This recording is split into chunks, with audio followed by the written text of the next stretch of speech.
আমরা কেউই জুলাই যোদ্ধা না। আমরা কেউই গণভবনে যাই নাই এবং গণভবন থেকে কোনো কিছু চুরি করি নাই। এভাবেই নিজের পক্ষে সাফাই গাইছিলেন কারিনা কাইসারের মা। কারিনা কাইসার একজন অভিনেত্রী এবং খুব জনপ্রিয় কন্টেন্ট ক্রিয়েটর। তিনি লিভার জনিত সমস্যায় আক্রান্ত হয়ে মৃত্যুবরণ করেছেন এবং তিনি যেহেতু পরিচিত একজন মুখ, সেলিব্রিটি, সামাজিক যোগাযোগ মাধ্যমে তার যেহেতু নামডাক আছে, তার মৃত্যুকে কেন্দ্র করে বাংলাদেশের রাজনৈতিক অঙ্গনে একটা বেশ আলোড়ন তৈরি হয়েছে। প্রত্যেকেই বিবৃতি দিয়েছে, মন্তব্য করেছে, যার যার অনুভূতি জানিয়েছে। তবে এইরকম একটি সময়ে একটি ভিডিও ছড়িয়ে পড়েছে, যেই ভিডিওতে দেখা যাচ্ছে যে কারিনা কাইসারের পরিবারের সদস্যরা 5 আগস্ট 2024-এর 5 আগস্ট যে রাজনৈতিক পট পরিবর্তন বাংলাদেশে ঘটেছিল, সেই পট পরিবর্তনে গণপ্রজাতন্ত্রী বাংলাদেশ সরকারের মাননীয় প্রধানমন্ত্রীর যে সরকারি বাসভবন, গণভবন, সেই গণভবনের লুটপাট চালানো হয়েছিল, ভাঙচুর করা হয়েছিল এবং অগ্নিসংযোগ করা হয়েছিল। এবং গণভবন থেকে যে সকল দামি, মূল্যবান এবং প্রয়োজনীয় জিনিসপত্র যে বা যারা লুটপাট করেছিল সেগুলোর তারা প্রদর্শনী করছিল এবং সেগুলো নিয়ে তারা উল্লাস করছিল। তো একটি ভিডিওতে ছড়িয়ে পড়ে যে কারিনা কাইসারের আম্মা তিনি একটি চিরুনি দেখাচ্ছেন, চুলে আটকানো একটি ব্যান্ড দেখাচ্ছেন, দেখিয়ে বলছেন যে এগুলো আমার আছে। আসলে তিনি সেই চিরুনিগুলো কিংবা সেই ব্যান্ডগুলো এগুলো তার নিজের ছিল এবং এগুলো তিনি প্রদর্শন করে তিনি জাস্ট দেখিয়েছিলেন। এগুলো আসলে গণভবন থেকে চুরি করা বা গণভবন থেকে নিয়ে আসা কোনো পণ্য ছিল না বলে তিনি দাবি করেছেন। এবং প্রিয় দর্শক, আসলে একজন মায়ের সবচেয়ে বড় বেদনাটা কি বলুন তো?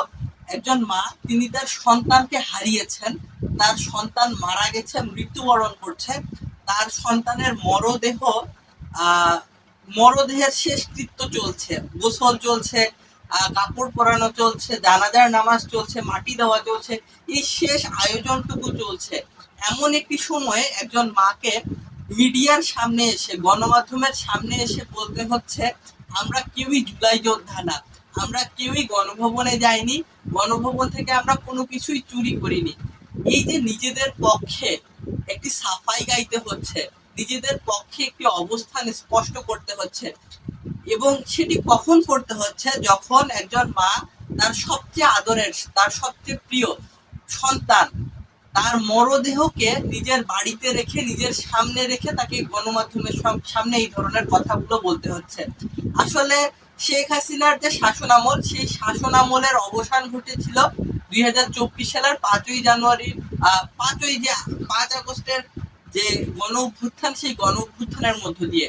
সেই গণ অভ্যুত্থানে বাংলাদেশের অতি উৎসাহী কিছু মানুষ এমন কিছু কাজ করেছিল যে কাজগুলো নিঃসন্দেহে ন্যাক্কারজনক এবং অগ্রহণযোগ্য।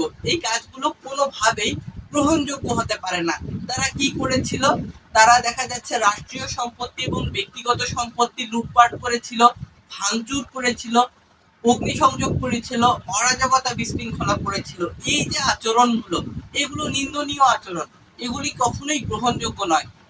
কাজেই যে বা যারা এই ধরনের মন্দ কাজের সঙ্গে জড়িত, তাদেরকে দেখা যাচ্ছে যে জীবনের সবচেয়ে দুঃখময় যে সময়, সেই দুঃখময় সময়েও, কষ্টের সময়ও, ব্যথার সময়ও, যন্ত্রণার সময়ও নিজে যে চোর নয়, নিজে যে গণভবনে যে জুলাই যোদ্ধা হয়ে যে অপকর্মগুলো করেনি, এর পক্ষে নিজেদেরকে সাফাই গাইতে হয়। এটাই আসলে একটা ট্র্যাজেডি। এটা আসলে কারিনা কাইসারের মায়ের জন্য কিংবা কারিনা কাইসারের পরিবারের জন্য নিঃসন্দেহে একটি দুঃখের বিষয়।